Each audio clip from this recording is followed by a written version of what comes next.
There is a version of you that wakes up before the alarm goes off. Not groggy, not reaching for your phone, just awake, clear, ready, and somewhere deep down, you already know that person exists. You've felt it before, that rare morning when you opened your eyes and the day felt like it actually belonged to you. The question is, why doesn't it feel that way every morning? And why does trying harder almost always make it worse? Because here's what most advice about waking up early gets completely wrong. It treats the morning like a discipline problem. Like if you just had more willpower, more motivation, more structure, you'd finally become a morning person. But willpower has nothing to do with it. The real reason you wake up tired, even after 7 or 8 hours of sleep, isn't laziness. It isn't weakness. It's a miscommunication, a breakdown between your conscious intentions and the biological systems running silently underneath them. Your brain is not a machine you can force into compliance. It's a prediction engine. Every morning, before you've opened your eyes, your brain has already been preparing for the day. Or it hasn't, and whether it has depends almost entirely on patterns you've established, signals you've sent,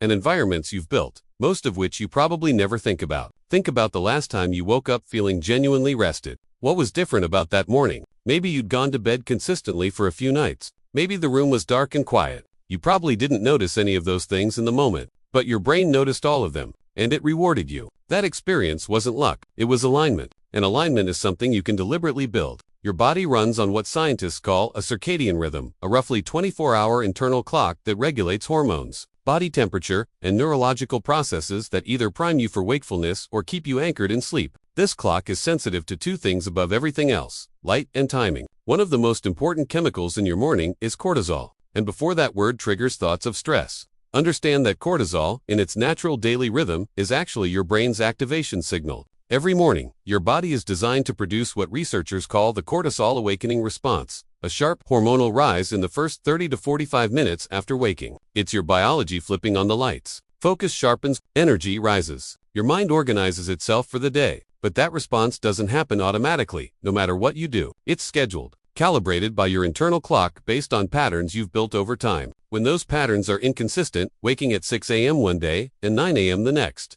sleeping in on weekends, staying up late without reason, your brain can't lock in the schedule. It can't predict when morning is coming. And without prediction, there is no preparation. So instead of waking up with that clean activation already building, you drag yourself out of bed and you feel it immediately. That heaviness, that fog, that desperate need for caffeine before a single thought forms clearly. This is why your wake time is the single most powerful variable you control. Not your bedtime, your wake time. When you commit to waking at the same time every day, even on weekends, even after a poor night of sleep, you are telling your brain exactly when morning begins. Within days, your biology starts preparing for that moment before your alarm sounds. You stop being interrupted out of sleep. You start simply waking up. Now let's talk about something most people completely overlook: light. Because your alarm clock doesn't actually wake your brain up. It interrupts your sleep, and that's very different. What signals your brain to fully complete the transition from sleep to wakefulness is light. Your eyes contain specialized cells that connect directly to the region of your brain controlling your internal clock. These cells are tuned specifically to the shift from darkness to brightness. They are your original alarm system, not sound,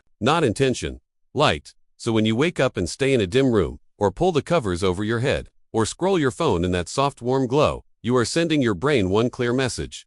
It's still night, and your brain believes you. Melatonin lingers. Cortisol holds back. You stay suspended between sleep and wakefulness in that awful foggy state that feels like nothing is working. That isn't weakness. That's your biology responding accurately to the wrong signal. The solution is almost embarrassingly simple. Expose your eyes to bright light within the first few minutes of waking. Morning sunlight outside is best. Even 5 minutes makes a significant biological difference. But a bright indoor space works too. What you want to avoid is a long, dim, screen-scrolling morning where your brain never receives the signal it needs to fully switch on. There is also the structure of sleep itself, and this is something almost nobody considers. Sleep is not a flat, uniform state. It's an organized cycle of stages: light sleep, deep sleep, and REM, each roughly 90 minutes long, repeating throughout the night. Deep sleep restores the body. REM processes emotion and memory. And light sleep is the transitional stage closest to wakefulness, the one your brain can exit smoothly. When your alarm fires during deep sleep, your brain doesn't rise gently. It gets pulled out of a state it wasn't finished with. The result is sleep inertia,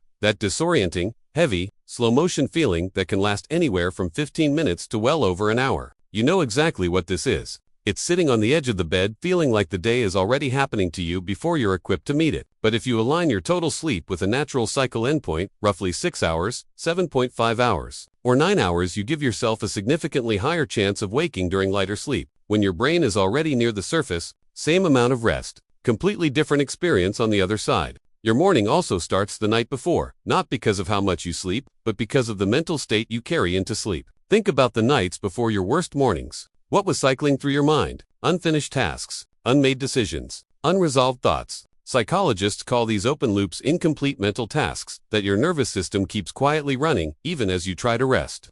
Because the brain is deeply uncomfortable with unresolved uncertainty. Open loops are low-level threat signals, and a brain that senses threat resists the depth of recovery it needs. Something as simple as writing down 3 things you need to handle tomorrow before you close your eyes genuinely improves sleep quality. Not because the act is magical, because it closes the loop. It tells your nervous system, this is handled, you can stop running it. And from that place of mental release, deep sleep stops being something you chase. It becomes something you simply fall into. A wind-down sequence doesn't need to be complex. It needs to be consistent. The same small actions in the same order every night: dimming lights, stepping away from screens, a brief look at tomorrow, a moment of quiet, trains your brain to recognize the signal. This is how the day ends. And over time, that signal alone begins to prepare your system for recovery. Now here is the piece most people never reach, and it might be the most honest of all. Some of the morning struggle isn't biological, it's identity. Many of us have been carrying the same story for years. I'm not a morning person. And your brain, which works hard to maintain consistency with who you believe you are, hears that story and acts on it. It doesn't just stop trying to make mornings easy. It resists them, not consciously, automatically. Identity doesn't shift through desire or motivation. It shifts through evidence. Every morning you wake at the time you chose, not because you felt like it, but because that is simply what you do now. You add one small piece of evidence to a new story. 1 morning is a fluke. 5 is a pattern forming. 10 is a new self-perception beginning to settle. You don't need to love mornings. You just need to stop reinforcing the belief that they aren't available to you. When you bring all of this together, consistent wake time, immediate light, sleep cycle awareness, mental closure at night, and a quiet shift in how you see yourself, something real begins to change. The mornings stop feeling like resistance. The first 15 minutes of the day stop feeling like something to survive. And slowly, the version of you that wakes up clear and calm stops being something you imagine and becomes simply who you are. That is what early mornings actually offer. Not a productivity identity, not a competition, just the quiet experience of feeling like the day is yours before it asks anything of you. A few minutes of stillness before the world accelerates. That is worth building toward. If this kind of thinking resonates with you, if you want to understand not just what to do, but why your mind works the way it does, subscribe to This is what we do here. Every single video,